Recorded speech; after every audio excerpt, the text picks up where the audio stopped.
Très ravi de vous retrouver pour une nouvelle édition du Journal de l'économie. Bienvenue à toutes et à tous sur SICA. Nouveau décaissement de 219,7 millions de dollars pour le Mali au titre de la facilité élargie de crédit. L'opération est approuvée par le FMI. 2018, année de la vraie reprise du tourisme en Tunisie, le secteur a déjà généré 358,6 millions de dollars.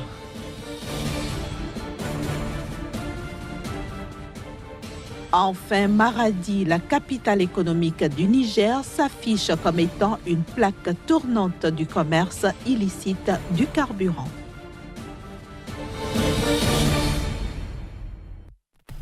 Le conseil d'administration du Fonds monétaire international a donné son quitus pour un nouveau décaissement d'un montant de 63,3 millions de droits de titrage spéciaux au profit du Mali, ce qui va porter le total des décaissements en faveur du pays à 154,95 millions de droits de tirage spécial, soit environ 219,7 millions de dollars, représentant 83% du quota.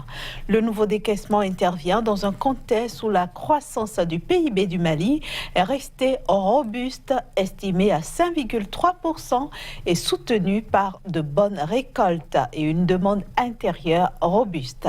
Le FMI signale toutefois que les perspectives macroéconomiques du pays restent encore sujettes à des risques de détérioration, surtout en raison des fluctuations des prix des produits de base et aussi à cause de la situation sécuritaire encore fragile. Je le disais en titre, le tourisme a repris de plus belle en Tunisie depuis le début de cette année 2018. Les recettes affichent une croissance de 32% sur les 5 premiers mois de cette année. On note aussi une certaine frénésie pour la destination Tunis au niveau principalement des marchés russes et chinois. L'année 2018 s'annonce florissante pour le tourisme tunisien. Durant les 5 premiers mois de 2018, le secteur a enregistré une vraie reprise avec une croissance de 32% des recettes et un développement important des marchés russes et chinois. Selon les autorités du pays, les chiffres actuels dépassent ceux de 2014, mais aussi ceux de 2010, année de référence pour le tourisme tunisien. En effet, le nombre d'entrées avait dépassé les 2,3 millions le 20 mai, soit une hausse de 21,8% par rapport à la même période en 2017 et de 5,7% par rapport à la même période en 2010. Quant aux recettes liées au tourisme, elles ont atteint 358,6 millions de dollars durant les 5 premiers mois de 2018, soit une hausse de 31,8% par rapport à la même période en 2017. La reprise constatée est portée par le marché traditionnel, à savoir les Français plus 45%, les Allemands plus 42,4% et les Algériens plus 17,4%. Cependant, les Chinois et les Russes se sont positionnés en tête avec des taux respectivement de plus 56,9% et plus 46,4%. Selon les prévisions des autorités tunisiennes, le pays passera cette année le cap des 8 millions d'arrivées.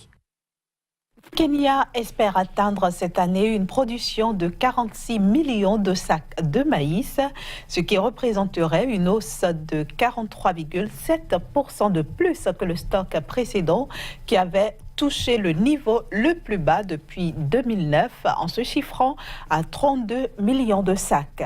Tout porte donc à croire que la filière amorce une nette reprise, principalement à cause des conditions météorologiques bénéfiques qui prévalent dans les zones productrices. Ce résultat est aussi le fruit de la lutte efficace engagée dans le pays contre les chenilles légionnaires ayant réduit les rendements de 5% en 2017. Il faut préciser que le Kenya consomme environ 3,8 millions de tonnes de maïs par an. La céréale est la principale denrée de base du pays. Direction maintenant Maradi, la capitale économique du Niger et plaque tournante du commerce du carburant illicite. Généralement importé du Nigeria voisin, ce carburant se vend dans la rue sans que ceux qui s'y adonnent ne soient inquiétés. Jadis capitale économique du Niger, Maradi, située à plus de 600 km de la capitale Niamey, est à moins de 50 km de la première ville du Nigeria, reste la localité où le commerce informel a pignon sur rue. La plupart des produits importés viennent du Nigeria voisin et le plus souvent par des voies illégales. C'est le cas des hydrocarbures qui se vendent dans toutes les rues de la ville et au nez et à la barbe des autorités en charge de la répression de la fraude. Tijani Oumarou est un vendeur grossiste. Il trouve bien son compte dans cette activité. J'ai une famille, 2 épouses et des enfants. C'est avec ce commerce de carburant de la rue que j'arrive à subvenir à nos besoins. En plus, j'aide des parents à moi, ainsi que d'autres personnes qui exercent le petit commerce.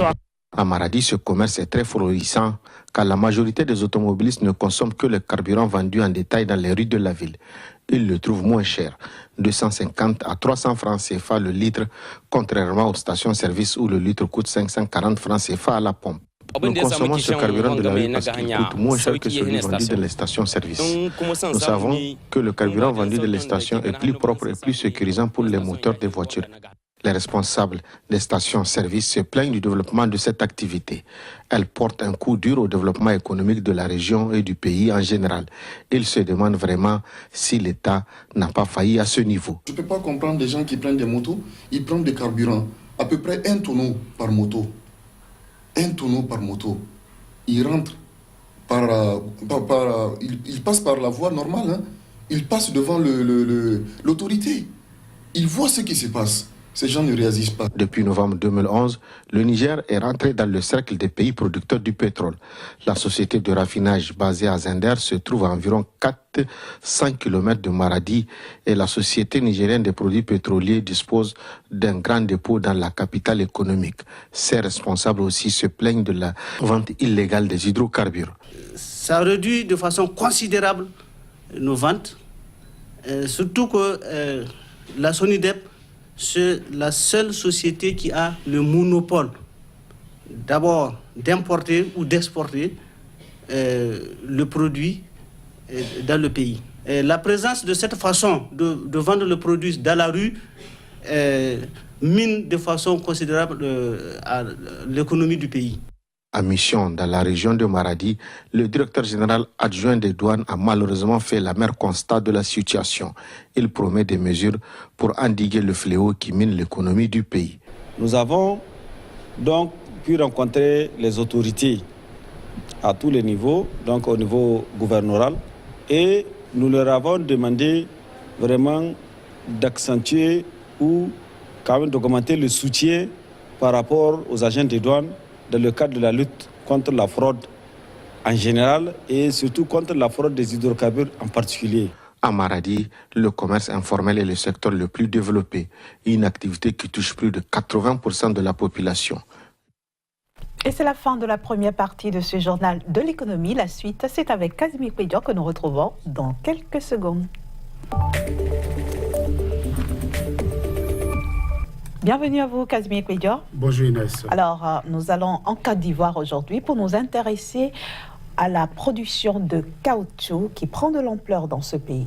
C'est bien ça Inès, il faut dire que le premier producteur du caoutchouc en Afrique décide donc d'accroître sa production. Les producteurs ont donc décidé d'aller à une vitesse beaucoup plus supérieure et d'améliorer la qualité de leur production pour permettre donc non seulement à eux-mêmes de pouvoir engranger suffisamment donc de devises, mais aussi à l'État de pouvoir tirer bon profit donc de cette spéculation agricole. Il faut dire que la Côte d'Ivoire, malgré sa la première place que la Côte d'Ivoire occupe sur l'échiquier africain, la Côte d'Ivoire aujourd'hui est en train de loucher un marché beaucoup plus grand, notamment au niveau de l'Asie centrale, des pays comme la Chine, des pays comme le Thaïlande et bien d'autres encore sont donc les premiers demandeurs de la qualité de caoutchouc de la Côte d'Ivoire et donc une spéculation qui a de beaux jours devant elle.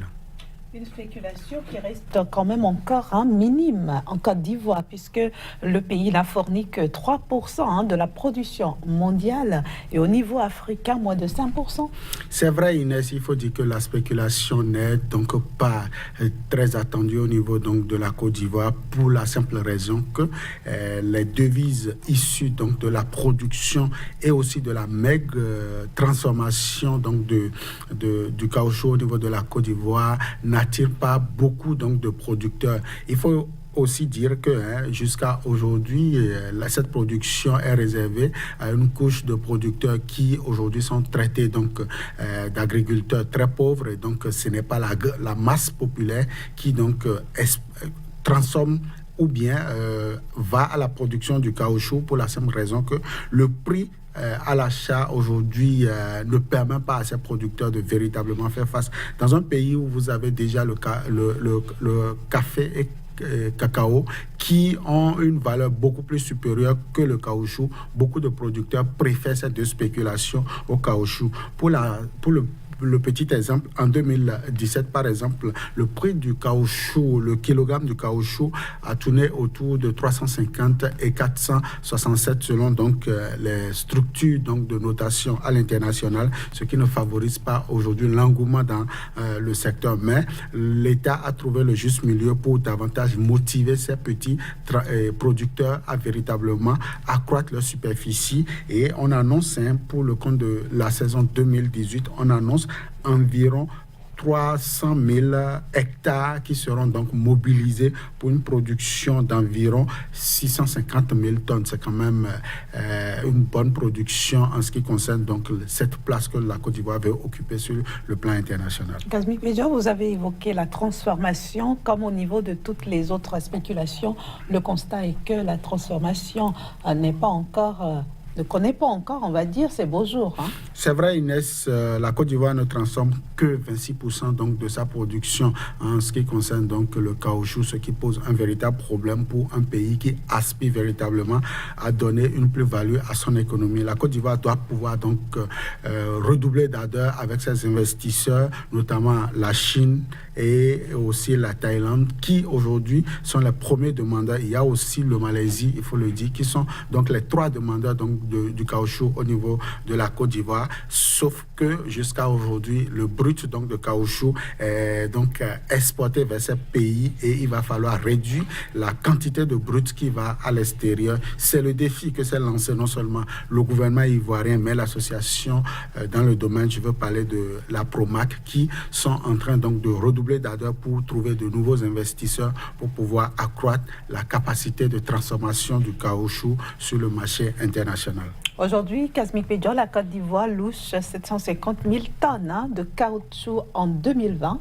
Est-ce possible ?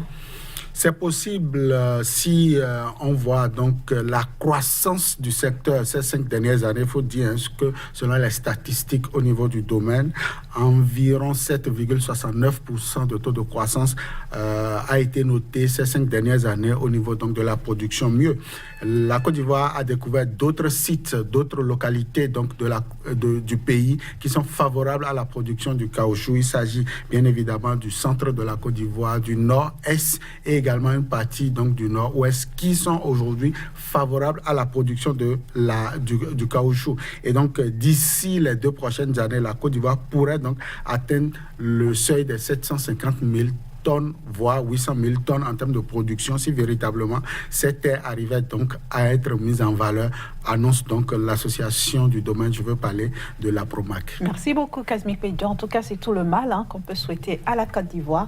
Et rendez-vous donc en 2020 pour faire le constat du défi relevé. À vous, je souhaite déjà un bon week-end et à lundi prochain. Pareil à vous. Voilà, chers amis téléspectateurs, ce sera tout pour aujourd'hui. Merci de nous avoir reçus chez vous, mais restez avec nous puisque les programmes continuent sur SICA. À bientôt.